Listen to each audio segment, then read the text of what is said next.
누가 불었어요? 저 상담 필요 없는데요. 가족분이 문의 줬어요. 아버님 혹시 몸이 불편하시거나 예? 가족이요? 나가세요. 저 괜찮아요. 왜 멀쩡한 저를 요양원에 보내려고 하는 걸까요? 제 이야기 꼭 좀 들어주세요. 저는 민수입니다. 올해 72살이에요. 35년 동안 중학교에서 수학을 가르쳤습니다. 학생들은 저를 계산 귀신이라고 불렀어요. 복잡한 계산도 암산으로 척척 해냈거든요. 매일 아침 6시에 일어납니다. 신문을 펼치고 스도쿠 퍼즐부터 풀어요. 이것이 제 하루의 시작이었습니다. 숫자를 맞춰가며 머리를 깨우는 거죠. 아내를 5년 전에 떠나보냈습니다. 그때 세상이 무너지는 것 같았어요. 하지만 규칙적인 생활만큼은 포기하지 않았습니다. 아내가 그걸 가장 좋아했거든요. 여보, 당신 그 성실함이 참 보기 좋아. 아내의 목소리가 아직도 귓가에 맴돕니다. 제가 가진 재산은 꽤 됩니다. 강남의 아파트 3채, 상가 건물 하나예요. 교사 월급으로는 절대 모을 수 없는 돈이었죠. 아내가 부동산 투자에 뛰어난 감각이 있었거든요. 민수야, 이 동네 개발된다더라. 지금 사두자. 아내의 말을 믿고 따라했더니 대박이 났어요. 아들 준호는 42살입니다. IT 회사를 차렸다고 하더군요. 스타트업이라고 하던가요? 잘 모르는 분야지만 아들이 하겠다니까 응원해줬습니다. 아빠, 창업 자금이 좀 필요해요. 얼마나? 2억 원만요.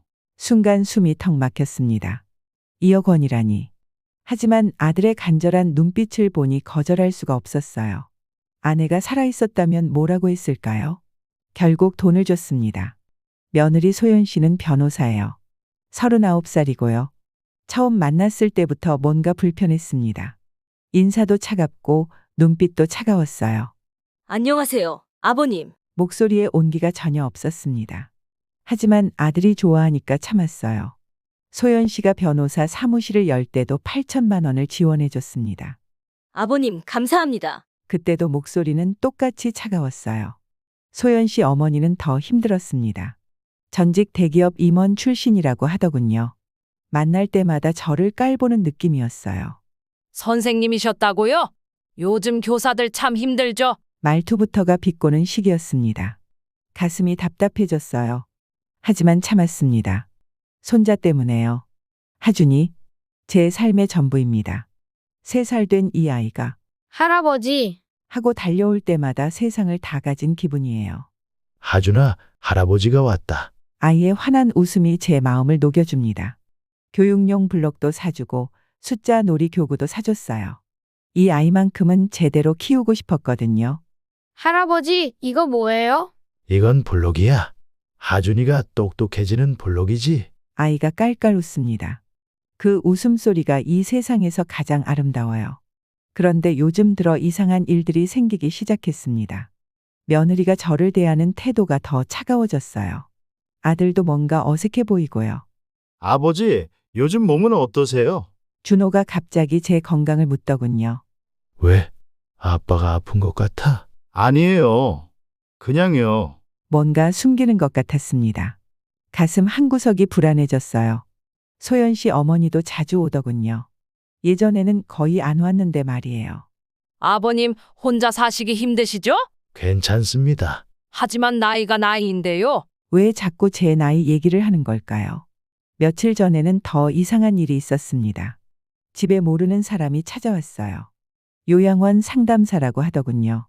누가 부른 거죠? 아, 그게 가족분이 문의하셔서요. 순간 머리가 하얘졌습니다. 가족이 요양원을 알아본다고요? 제가 왜요? 잘못 오신 것 같은데요. 혹시 몸이 불편하시거나 아닙니다. 목소리가 떨렸습니다. 상담사가 돌아간 후 혼자 앉아 생각했어요. 뭔가 이상합니다. 분명히 뭔가 꾸며지고 있어요. 35년 동안 아이들을 가르치면서 느낀 직감이 있습니다. 누군가 거짓말을 할 때, 뭔가 숨길 때의 그 분위기 말이에요. 지금 제 가족들이 바로 그런 분위기예요. 가슴이 철렁 내려앉았습니다. 설마 저를? 설마 정말로? 아니에요. 그럴 리 없습니다. 제가 너무 예민해진 걸 거예요. 하지만 마음 한구석의 불안은 계속 커져만 갔습니다. 내일은 하준이 생일이에요. 벌써 3살이라니. 선물도 준비했습니다. 교육용 블록 세트와 숫자 카드들이요. 아이가 좋아할 거예요. 분명히요. 그런데 왜 이렇게 마음이 무거울까요? 뭔가 큰일이 일어날 것 같은 불안한 예감이 들어요. 아내야, 당신이 여기 있었으면 좋겠어. 혼잣말이 나왔습니다. 창밖을 바라보니 비가 내리기 시작했어요. 마치 제 마음을 아는 것처럼요. 드디어 하준이의 3번째 생일날이 왔습니다. 강남의 고급 레스토랑에서 파티를 한다고 하더군요. 며칠 전부터 준비한 선물을 들고 설레는 마음으로 향했어요. 교육용 블록 세트와 숫자 놀이 교구들. 하준이가 얼마나 좋아할까요? 레스토랑에 도착했습니다. 화려한 장식과 큰 케이크가 눈에 들어왔어요. 하준이를 찾으려는데 며느리 소연이 다가옵니다. 아버님, 오늘은 제 직장 동료들이 많이 와서요. 소연의 목소리가 차갑습니다. 조용한 구석 자리에 앉아 계시면 좋겠어요. 하준이가 어른들 때문에 소란스러워할까 봐서요. 순간 마음이 움츠러들었습니다. 손자의 생일 파티에서 할아버지가 구석으로 밀려나다니요. 이해할 수 없었어요. 하지만 하준이가 괜찮습니다. 저희가 잘 돌볼게요. 소연이 제 말을 끊었습니다. 표정이 딱딱해요. 소연의 어머니가 파티 전체를 지휘하고 있었습니다. 이 케이크는 왜 이렇게 작아? 우리 외손자 생일인데 이 정도로는 부족해. 웨이터에게 소리를 지르는 모습이 보기 민망했어요. 저는 구석 테이블에 혼자 앉았습니다. 멀리서 하준이가 보였어요. 아이가 제 쪽을 바라보며 손을 흔듭니다. 할아버지, 하준이가 달려오려고 해요. 가슴이 뭉클했습니다. 하지만 소연이 재빨리 아이를 다른 쪽으로 돌려 세웠어요. 하준아, 이쪽으로 와. 사진 찍자. 아이가 아쉬운 표정으로 저를 봅니다. 제 마음도 찢어지는 것 같아요. 파티가 한창일 때였습니다. 화장실에 가려고 일어났어요. 복도를 지나는데 소연과 장모의 목소리가 들렸습니다. 엄마, 시아버지가 가진 부동산이 시가로 150억은 될 거예요. 제 발이 멈췄습니다. 요양원 비용은 월 300만 원이면 충분하고요. 심장이 쿵쾅거립니다. 그래, 빨리 치매 진단서라도 받아서 후견인 신청을 하자. 장모의 목소리가 낮고 음흉해요. 내가 변호사니까 법적 절차는 문제 없겠지. 그 순간 제 머릿속에서 계산기가 돌아갑니다. 부동산 시가 150억. 요양원 비용 월 300만 원이면 연간 3,600만 원. 제가 90세까지 살아도 18년, 총 6억 4,800만 원. 나머지 143억 5,200만 원은 모두 그들 차지라는 계산이에요. 다리가 휘청거렸습니다. 35년간 수학을 가르친 제 직감이 맞았어요. 이들은 저를 없애려는 계획을 세우고 있었습니다. 제 안에서 뭔가가 툭하고 끊어졌습니다. 화장실에서 나와 다시 자리로 돌아왔어요. 하지만 이제 모든 게 달라 보였습니다. 소연이 웃으며 다른 사람들과 이야기하는 모습, 장모가 케이크를 자르며 으스대는 모습, 아들 준호가 어색하게 미소 짓는 모습, 모든 게 가짜였어요. 연기였습니다. 할아버지, 왜 여기 혼자 앉아 있어요? 하준이가 몰래 제게 다가왔어요. 하준아, 목소리가 떨렸습니다. 이 순수한 아이마저 이용당하고 있다는 생각에 가슴이 아팠어요. 할아버지가 준 선물 어디 있어요? 그거 제가 가져온 선물은 구석에 치워져 있었어요. 아무도 신경 쓰지 않았습니다. 소연아, 하준이 어디 갔어? 장모가 큰 소리로 부릅니다. 하준아, 할머니한테 가야겠구나. 아이가 아쉬운 듯 저를 봅니다. 할아버지, 나중에 또 와요. 그래, 하준아. 할아버지가 기다릴게. 하지만 속으로는 다짐했어요. 이대로 당할 수는 없다고. 파티가 끝나갈 무렵 소연이 저에게 다가왔습니다. 아버님, 오늘 일찍 들어가세요. 피곤하실 것 같아서요. 괜찮아요. 아니에요. 연세도 있으시고 해서요. 또 나이 얘기입니다. 왜 자꾸 제가 늙었다는 걸 강조하는 걸까요? 집으로 돌아가는 길 머릿속이 복잡했어요. 오늘 들은 대화가 계속 맴돕니다. 치매 진단서, 후견인 신청, 요양원, 모든 퍼즐이 맞아떨어졌어요. 그들은 저를 치매 환자로 만들어서 요양원에 보내려는 거였어요. 그리고 제 재산을 모두 가져가려고 하는 거고요. 집에 도착해서 거울을 봤습니다. 72살의 제 얼굴이 보여요. 주름이 많이 생겼지만 아직 정신은 또렷해요. 절대 그렇게 당하지 않을 거야. 거울 속 제 자신에게 다짐했습니다. 35년간 수학을 가르치며 기른 정확한 계산 능력. 이제 그걸 써먹을 때가 왔어요. 책상에 앉아 A사 용지를 꺼냈습니다. 정확한 계산을 시작할 시간이에요. 그날 밤 집에 돌아와 책상에 앉았습니다. A사 용지를 꺼내고 정확한 계산을 시작했어요. 손이 떨렸지만 마음은 차분했습니다. 제가 아들에게 지원한 창업자금 2억 원. 연리 5%로 계산하면 지금까지의 이자는 얼마일까요? 계산기를 두드렸습니다. 2,400만 원. 원금과 합쳐서 2억 2,400만 원을 받아야 해요. 며느리 소연 사무실 개업 비용 8천만 원도 마찬가지였어요. 이자 포함해서 8,960만 원. 그리고 제가 소유한 부동산의 정확한 시가까지 계산했습니다. 152억 3천만 원. 숫자는 거짓말을 하지 않아요. 며칠 동안 밤잠을 설쳐가며 모든 계산을 다시 확인했습니다. 35년간 수학을 가르치며 기른 정확성이 빛을 발하는 순간이었어요. 일주일 후 가족 식사 자리가 있었습니다. 준호가 아버지, 오늘은 온 가족이 모여서 좋네요. 라고 말했어요. 하지만 제 눈에는 그들의 가짜 미소가 다 보였습니다. 식사가 끝날 무렵 저는 준비한 계산서를 꺼내 보였어요. 준호야, 아빠가 너에게 준 창업자금 2억 원 기억하지? 준호의 젓가락이 멈췄습니다. 연리 5%로 계산하면 지금까지 이자가 2,400만 원이야. 아버지, 갑자기 왜? 원금과 합쳐서 2억 2,400만 원을 받아야 해. 준호의 얼굴이 하얗게 변했어요. 입술이 파르르 떨립니다. 소연이 끼어들었습니다.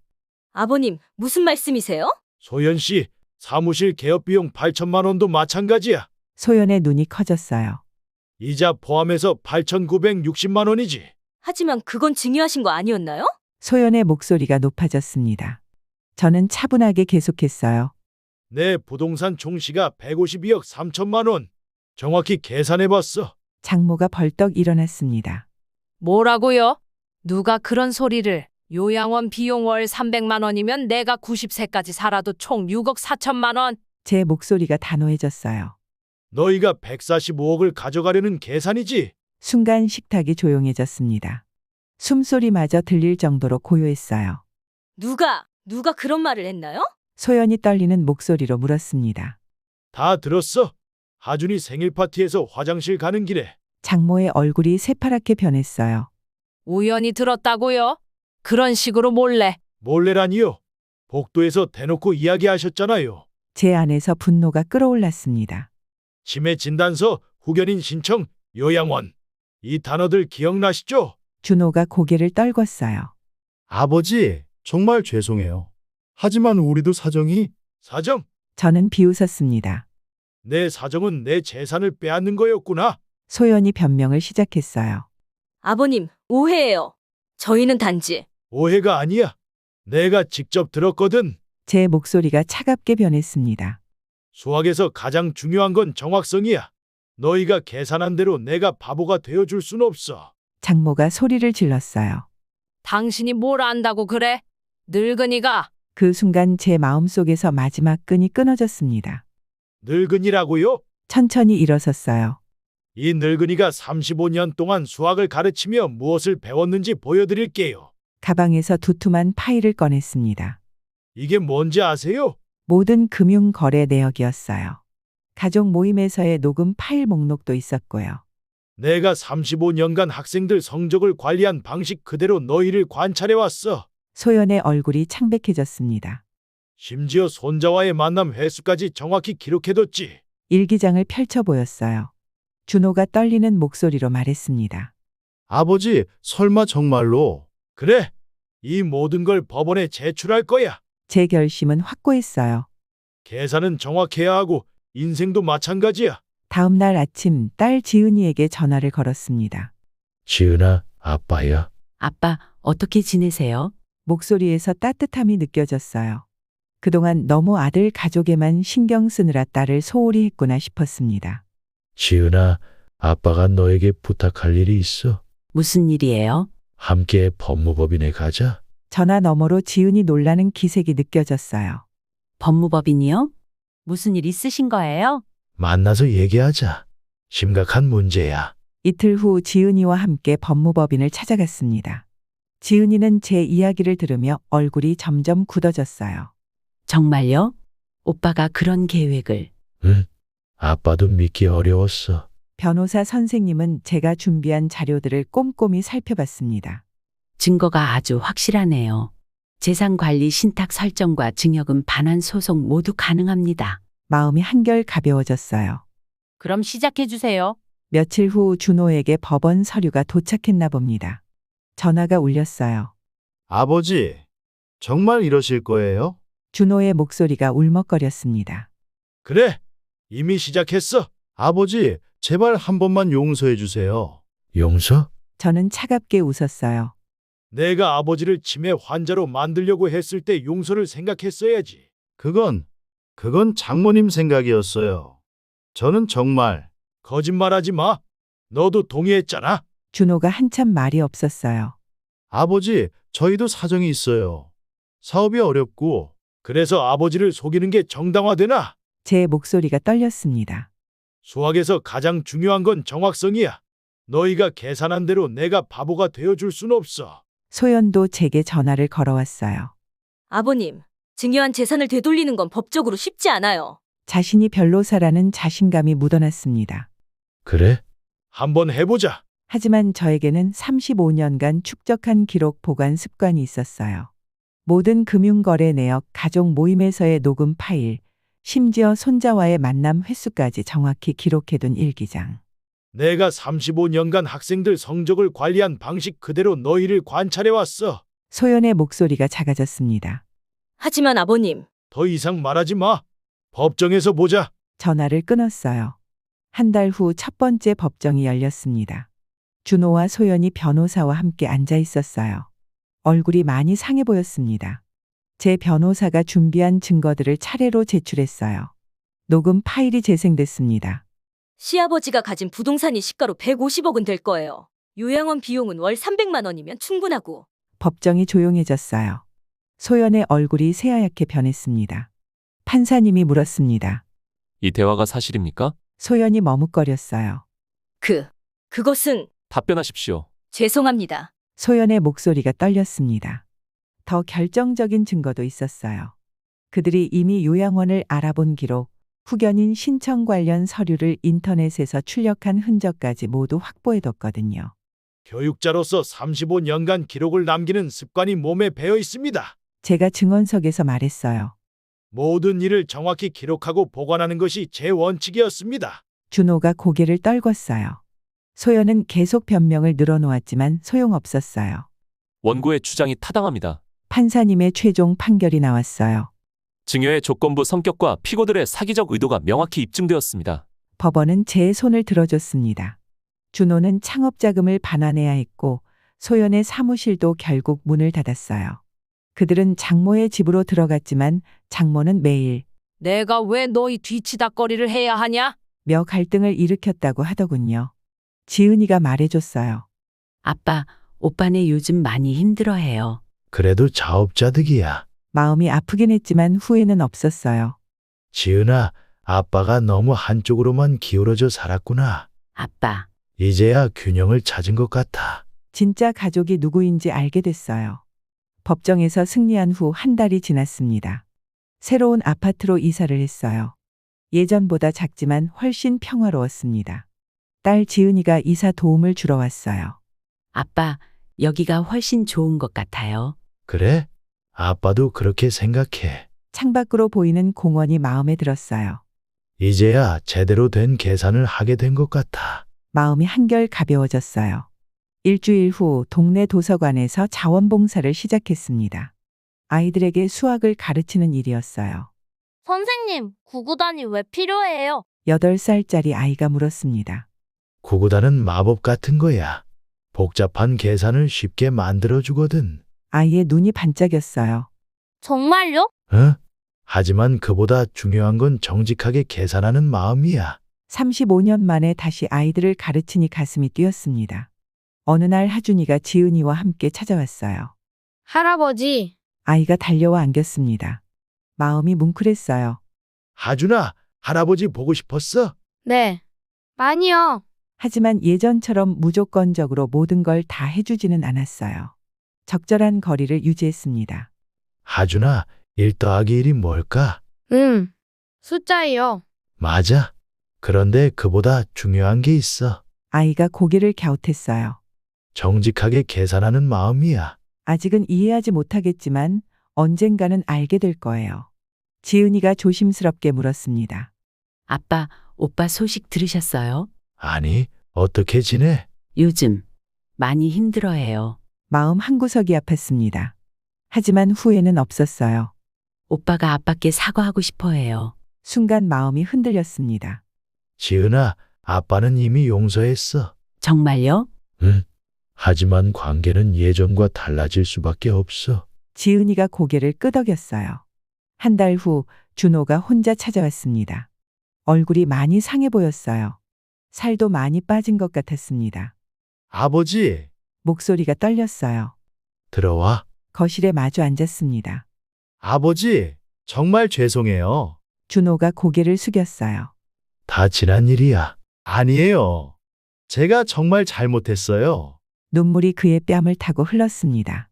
아버지를 그런 식으로 생각했다는 게 정말 후회돼요. 가슴이 미어지는 것 같았어요. 준호야, 아빠도 미안해. 아버지가 왜 미안하세요? 너를 제대로 가르치지 못해서. 준호가 울음을 터뜨렸습니다. 아버지, 하지만 이제는 달라져야 해. 우리 관계도 새롭게 시작해야지. 준호가 고개를 끄덕였어요. 네, 아버지. 그날 이후로 준호는 가끔 혼자 찾아왔습니다. 소연과는 이혼 절차를 밟고 있다고 하더군요. 아버지, 제가 너무 욕심이 많았어요. 사람은 누구나 욕심이 있어. 중요한 건 선을 지키는 거야. 준호의 표정이 많이 달라졌어요. 어느 주말 오후 도서관에서 아이들과 수업을 마치고 집으로 돌아가는 길이었습니다. 공원 벤치에 앉아 하늘을 바라봤어요. 구름이 천천히 흘러가고 있었습니다. 여보, 나 이제 괜찮아. 하늘 위에 아내에게 말했어요. 균형을 찾았어. 드디어. 바람이 살짝 불어왔습니다. 아내가 대답하는 것 같았어요. 집에 도착해서 거울을 봤습니다. 72살의 제 얼굴이 보였어요. 주름은 더 깊어졌지만 눈빛은 평화로웠습니다. 책상에 앉아 새로운 일기를 쓰기 시작했습니다. 오늘 도서관에서 아이들과 함께한 시간이 참 좋았다. 수학의 아름다움을 아이들에게 전해주는 일. 이것이 내 새로운 방정식이다. 펜을 놓고 창밖을 바라봤어요. 내일도 아이들이 기다리고 있을 거예요. 1 더하기 1은 2. 간단한 계산이지만 그 속에 담긴 정직함이 가장 소중해요. 지금 제 삶의 방정식은 완벽하게 균형을 이루고 있습니다. 더 이상 누구의 탐욕에 이용당하지 않으면서도 진정한 가족의 의미를 깨달았으니까요. 35년간 아이들에게 가르쳐 온 것이 결국 제 자신에게 돌아온 셈이에요. 새로운 계산이 시작됐습니다.